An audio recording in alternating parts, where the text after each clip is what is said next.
So what is going on, guys? Box here and welcome to some more MotoGP 21, and today we are back on the preview build and we're going to be doing a race as this man here, Valentino Rossi, and it's going to be at Qatar because at the minute we are in between race weekends for the Qatar Grand Prix in the 2021 MotoGP season. So we've had the first round out at Qatar, and we're going to be heading into the second round, which is a back-to-back weekend at the start of the season.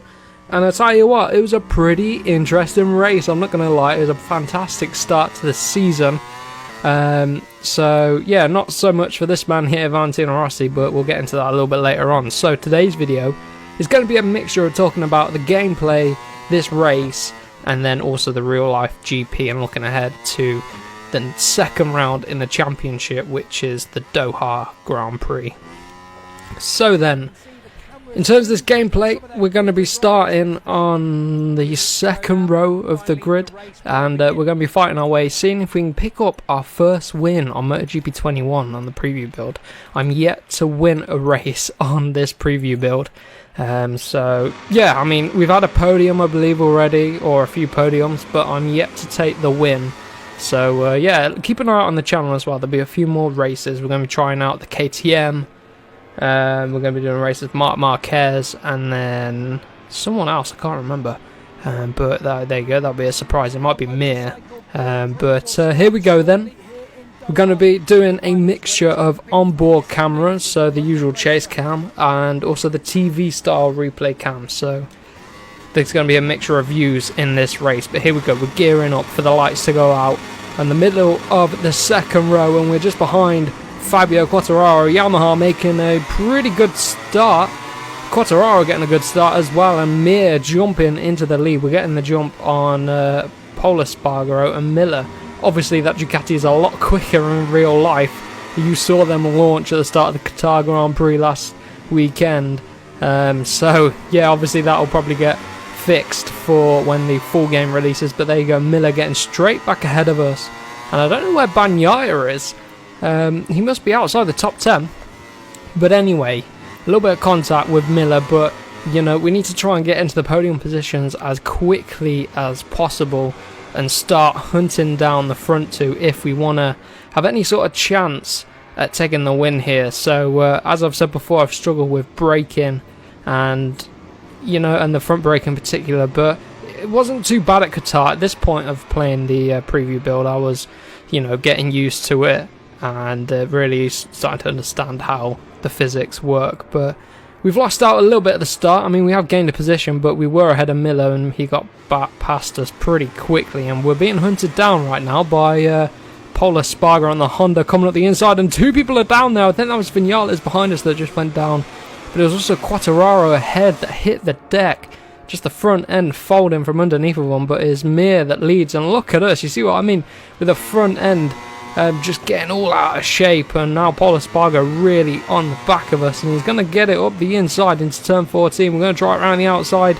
but no, we just get shoved out a little bit there. We ran wide, and again on the entry into turn 15, making a proper dog's meal of that, and we're losing position as left, right and centre.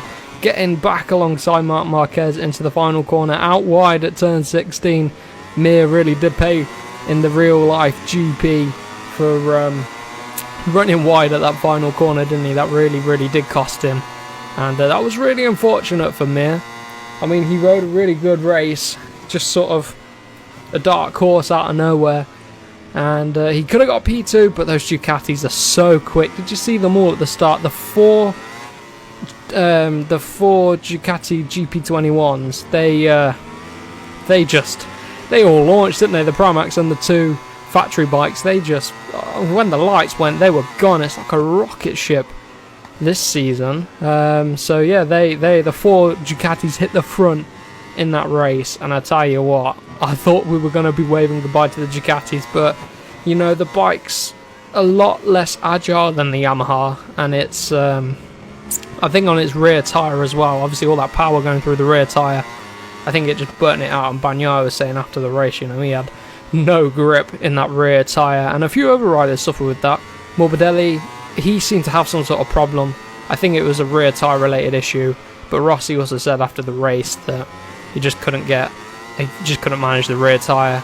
I think he tried the hard tyre in practice, but they just didn't have the pace, so they had to go the soft, and in the race they just weren't able to make it work. So I think they're working on it obviously for the next GP this weekend at Qatar, same track, so they'll be able to learn from that, but we'll have to see. So rear tyre is crucial. Tyres are always crucial around here at this track, so it's to be expected. But obviously Vinales managed a perfect race, and I don't know, he just turned up this season, didn't he? Maverick Vinales just turned up and hit the front, and flawless performance. I mean, Quartararo is going to try and obviously want to get a win under his belt at his new team, especially with Vinales getting the opening win. He knows that his bike can win the race, so maybe it's a case of managing the tyres a little bit better for Quartararo. I don't really know, but we'll probably see him fighting for the win next weekend.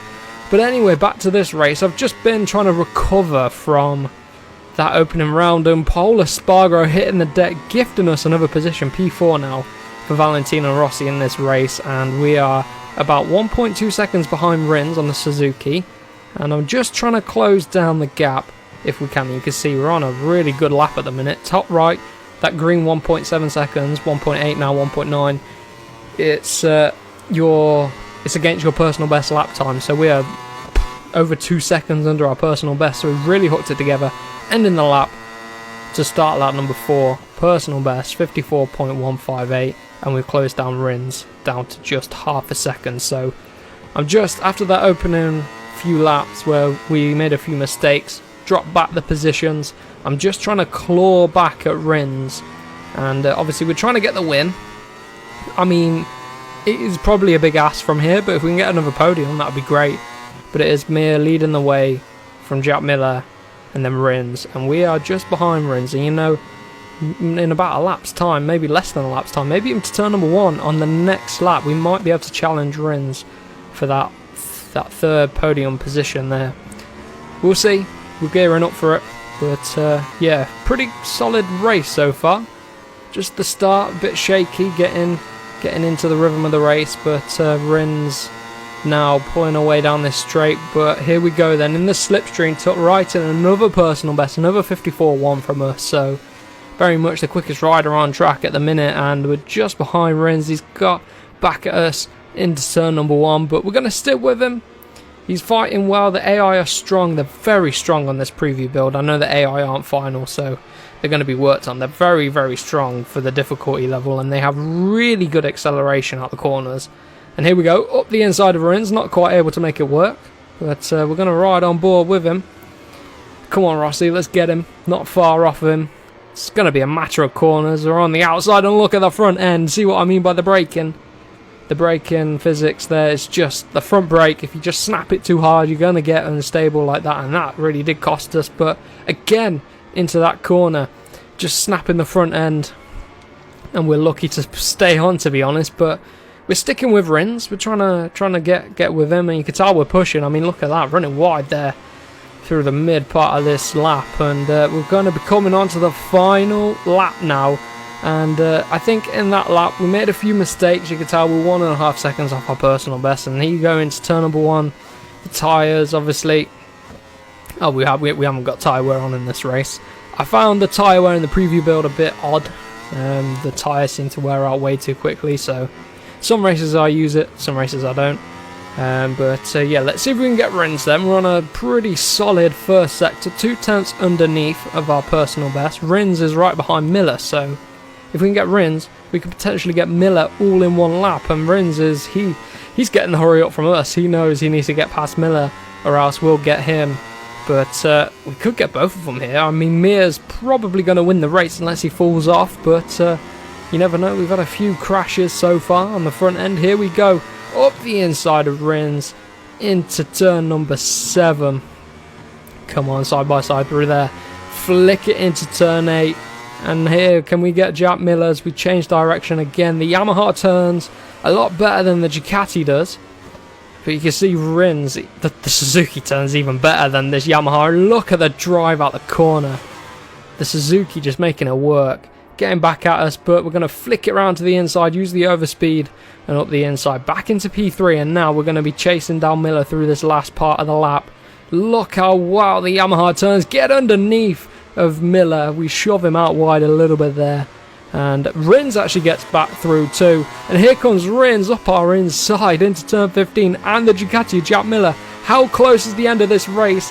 Here we go, around the outside of Rins into the final corner. The AI, they're a bit weak on the brakes because that's how they, the easier difficulties, that's how they slow them down milestone, but the acceleration is OP from the AI. But there you go, we're going to bring it home. P2, Mir managed to hold on, and to be honest, we could see Mir taking the win this weekend, you just don't know. Quartararo is going to be back in it, Morbidelli I think will be in it, both Suzukis, and I have a feeling Miller will turn up as well a bit. I think he struggled a little bit in the Grand Prix. So there you go, the Qatar Grand Prix on MotoGP 21, the preview build. That has been it for today's video. I really do hope you have enjoyed and you are looking forward to this weekend's Grand Prix. If you are, let me know down below in the comments, and for now, smash the like button, share it around with your friends, and don't forget to get subscribed for plenty more MotoGP gaming content. Well, it's been a very intense weekend, and finally the moment has come for those riders who hung it out there to celebrate. After such an exciting race, these three guys really deserve the applause of everyone under the podium.